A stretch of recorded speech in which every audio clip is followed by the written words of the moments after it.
Hi hello ನಮಸ್ಕಾರ ಸ್ನೇಹಿತರೆ and welcome back to gymnastic channel. DC versus Punjab ಕಿಂಗ್ಸ್ನ match ನಿನ್ನೆ ನೋಡಿರ್ತೀರ. 10 ಓವರ್ಗೆ ರದ್ದಾಗ್ಬಿಡ್ತು ಮ್ಯಾಚು. ಏನಕ್ಕೆ ರದ್ದಾಯಿತು?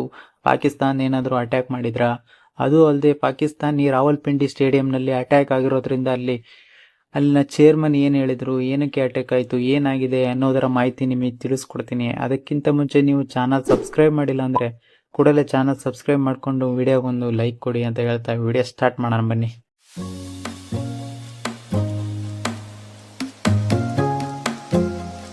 DC versus Punjab Kings match very important match ಅಂತಾನೆ ಹೇಳ್ಬೋದು. ಎರಡು ಟೀಮ್ಗೂ 2 ಪಾಯಿಂಟ್ಗಳು ತುಂಬಾ ಅತ್ಯಮೂಲ್ಯವಾಗಿತ್ತು. ಯಾಕಂದ್ರೆ ಪ್ಲೇ ಆಫ್ ರೇಸ್ ಅಲ್ಲಿ ಉಳ್ಕೋಬೇಕಂತಂದ್ರೆ ಈ 2 ಪಾಯಿಂಟ್ಗಳು ತುಂಬಾನೇ ಇಂಪಾರ್ಟೆಂಟ್ ಆಗಿತ್ತು ಎರಡು ಟೀಮ್ಗಳಿಗೂ.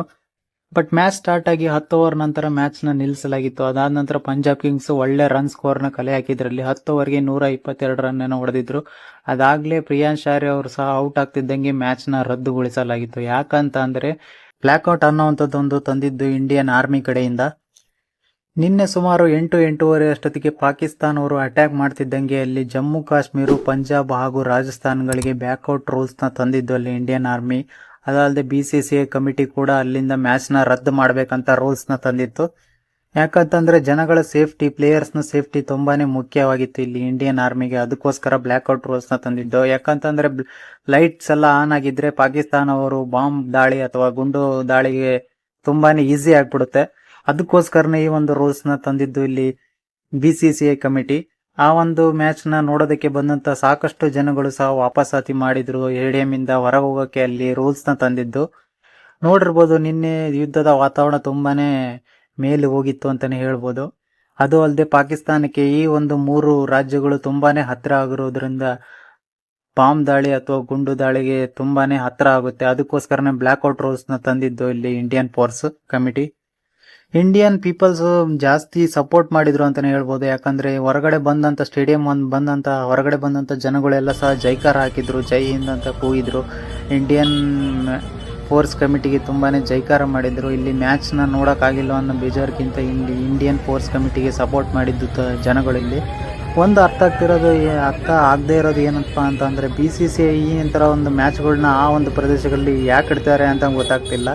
ಆ ಒಂದು ಯುದ್ಧದ ವಾತಾವರಣ ತುಂಬಾನೇ ಹೆಚ್ಚಾಗಿರೋದ್ರಿಂದ ಆ ಒಂದು ಪ್ರದೇಶಗಳಲ್ಲಿ ಕ್ರಿಕೆಟ್ ಮ್ಯಾಚ್ಗಳನ್ನ ಆಡಿಸೋದು ತುಂಬಾನೇ ವೆರಿ ಡಿಫಿಕಲ್ಟ್ ಆಗುತ್ತೆ. ಅದಕ್ಕೋಸ್ಕರನೇ ಆ ಒಂದು ಮ್ಯಾಚನ್ನ ರದ್ದು ಮಾಡಿದ್ದು. ಇನ್ಮೇಲಾದ್ರೂ BCCI ಯೋಚನೆ ಮಾಡಿ ಅಲ್ಲಿರುವಂಥ ಮ್ಯಾಚಸ್ನ ಬೇರೆ ಕಡೆಗೆ ಶಿಫ್ಟ್ ಮಾಡಿ ಆಡಿಸ್ಬೇಕಂತಂದು ಇಲ್ಲಿ ನೋಡಬೇಕಿದೆ. ಯಾವ ರೀತಿ ಇಲ್ಲಿ ಮಾಡ್ತಾರೆ ಮುಂದಿನ IPL ನ ಮ್ಯಾಚ್ಗಳು ಅಂತ.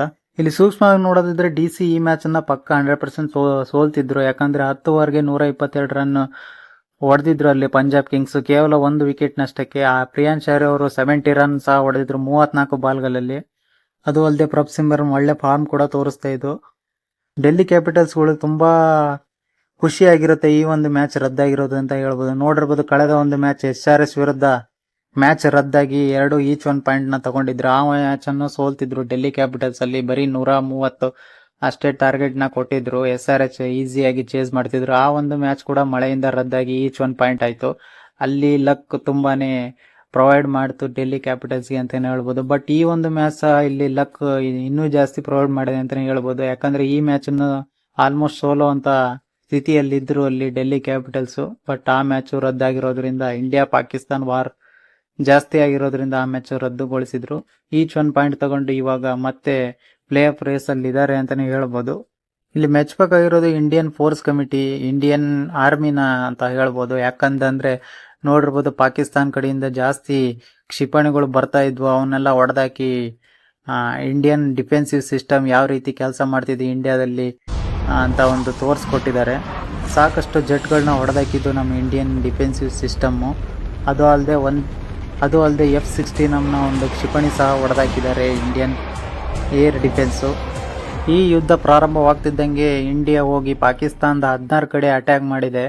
ಯಾವ ರೀತಿ ನಷ್ಟ ಆಗಿದೆ, ಈ ಒಂದು ಪಾಕಿಸ್ತಾನ ಭಿಕ್ಷೆ ಬೇಡ್ತಿದೆ ಅಂತಾನೆ ಹೇಳ್ಬೋದು.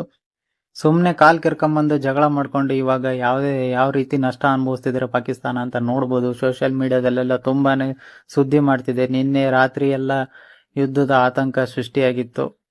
ಪಾಕಿಸ್ತಾನದ ರಾವಲ್ಪಿಂಡಿ ಸ್ಟೇಡಿಯಂನಲ್ಲಿ ಯಾವ ರೀತಿ ಅಟ್ಯಾಕ್ ಆಗಿದೆ ಅಂತ ನ್ಯೂಸ್ಗಳೆಲ್ಲ ಬರ್ತಾ ಇದೆ. ಏನಪ್ಪಾ ಅಂತ ಅಂದ್ರೆ ಅಲ್ಲಿನ ಇಂಡಿಯನ್ ಡ್ರೋನ್ಗಳು ಹೋಗಿ ಅಟ್ಯಾಕ್ ಮಾಡಿದ್ದು ಸ್ವಲ್ಪ ಡ್ಯಾಮೇಜಸ್ ಆಗಿದೆ ಸ್ಟೇಡಿಯಂಗೆ ಅಂತ ಇವಾಗ ನ್ಯೂಸ್ ರಿಪೋರ್ಟ್ಗಳು ಬರ್ತಾ ಇದೆ. ಏನಪ್ಪಾ ಅಂತಂದ್ರೆ ಸ್ಟೇಡಿಯಂನ ಅಕ್ಕಪಕ್ಕ ಡ್ರೋನ್ ದಾಳಿ ಆಗಿರೋದ್ರಿಂದ ಸ್ವಲ್ಪ ಎಡ್ಜಸ್ ಅಲ್ಲಿ ರಾವಲ್ಪಿಂಡಿ ಸ್ಟೇಡಿಯಂಗೆ ಅಟ್ಯಾಕ್ ಆಗಿದೆ, ಸ್ವಲ್ಪ ಹಾನಿಯಾಗಿದೆ ಅಂತ ಇವಾಗ ತಾನೇ ಪಾಕಿಸ್ತಾನದವ್ರು ಸಹ ನ್ಯೂಸ್ನ ಕೊಟ್ಟಿದ್ದಾರೆ. ಬಟ್ ಅಲ್ಲಿನ ಜನಗಳು ಹೋಗಿ ಅಲ್ಲಿನ ಚೇರ್ಮನ್ಗಳಿಗೆ ಕೇಳಿದಾಗ ಬಟ್ ಅಲ್ಲಿ ಸಿಡ್ಲು ಹೊಡೆದಿರೋದ್ರ ಕಾರಣ ಈ ಒಂದು ಹಾನಿಯಾಗಿದೆ ಅಂತ ಸುಳ್ಳು ಯಾವ ರೀತಿ ಕಟ್ಟುಕತೆಗಳನ್ನ ಇದು ಮಾಡ್ತಿದ್ದಾರೆ ಅಂತ ನೀವೇ ನೋಡ್ಬೋದು.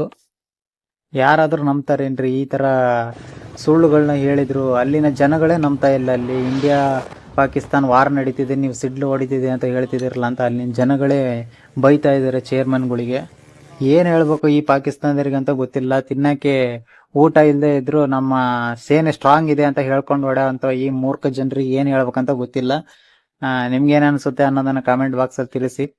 ಇಲ್ಲಿ ಮೆಚ್ಚಬೇಕಾಗಿರೋದು ಇಂಡಿಯನ್ ಡಿಫೆನ್ಸಿವ್ ಸಿಸ್ಟಮ್ನ ಯಾವ ರೀತಿ ಪಾಕಿಸ್ತಾನದಿಂದ ಬರ್ತಿದ್ದ ಕ್ಷಿಪಣಿಗಳನ್ನ ಯಾವ ರೀತಿ ಹೊಡೆದಾಕ್ತು ಅಂತಂದು. S-400 ಸುದರ್ಶನ ಚಕ್ರ ಅಂತ ಕರೀತಾರೆ. ಇದು ಇಂಡಿಯನ್ ಡಿಫೆನ್ಸಿವ್ ಸಿಸ್ಟಮ್ ಅಲ್ಲಿ ಯಾವ ರೀತಿ ಪಾಕಿಸ್ತಾನದಿಂದ ಬರ್ತಿರುವ ಜೆಟ್ಗಳನ್ನ ಅಥವಾ ಕ್ಷಿಪಣಿಗಳು F-16 ಅಂತ ಚೈನಾ ಮಾಡೆಲ್ಗಳು ಪಾಕಿಸ್ತಾನದವ್ರು ತರಿಸ್ಕೊಂಡಿದ್ರು, ಅದನ್ನ ಸಹ ಹೊಡೆದಾಕಿದೆ ಅಂತ ಸುದ್ದಿ ಬರ್ತಾ ಇದೆ. ಬಟ್ ಅದನ್ನ ಎಲ್ಲಿ ಹೊರಗಡೆ ಬಿಟ್ಕೊಡ್ತಾ ಇಲ್ಲ ಪಾಕಿಸ್ತಾನ. ಯಾವ ರೀತಿ ಯುದ್ಧದ ಕಲಹಗಳು ಸ್ಟಾರ್ಟ್ ಆಗಿದೆ ನೋಡೋಣ, ಇನ್ನು ಎಲ್ಲಿ ತನಕ ಹೋಗುತ್ತೆ ಇದು. ಪಾಕಿಸ್ತಾನ ಏನಾದರೂ ಯುದ್ಧ ನಿಲ್ಲಿಸುತ್ತಾ? ಯುದ್ಧ ನಿಲ್ಲಿಸಲೇಬೇಕು, ಯಾಕಂದರೆ ಅವರಿಗೆ ಗೊತ್ತಿದೆ ಎಲ್ಲ ಕ್ಷಿಪಣಿಗಳನ್ನೂ ಹೊಡೆದಾಕಿದೆ ಇಂಡಿಯನ್ ಫೋರ್ಸು. ಮತ್ತೆ ಯುದ್ಧ ಮಾಡೋಕ್ಕೆ ಬೇರೆ ಬೇರೆ ದೇಶಗಳಿಗೆ ಹೋಗಿ ನಮಗೆ ಸಪೋರ್ಟ್ ಮಾಡಿ ಅಂತ ಭಿಕ್ಷೆ ಬಿಡ್ತಿದ್ದಾರೆ. ಯಾವ ರೀತಿ ಎಲ್ಲಿಗೆ ಹೋಗಿ ನಿಲ್ಲುತ್ತೆ ಅಂತ ಕಾದು ನೋಡಬೇಕಿದೆ. ಈ ವಿಡಿಯೋ ಇಷ್ಟ ಆಗಿದ್ದರೆ ಒಂದು ಲೈಕ್ ಮಾಡಿ ಅಂತ ಹೇಳ್ತಾ ಈ ವಿಡಿಯೋನ ಎಂಡ್ ಮಾಡ್ತೀನಿ.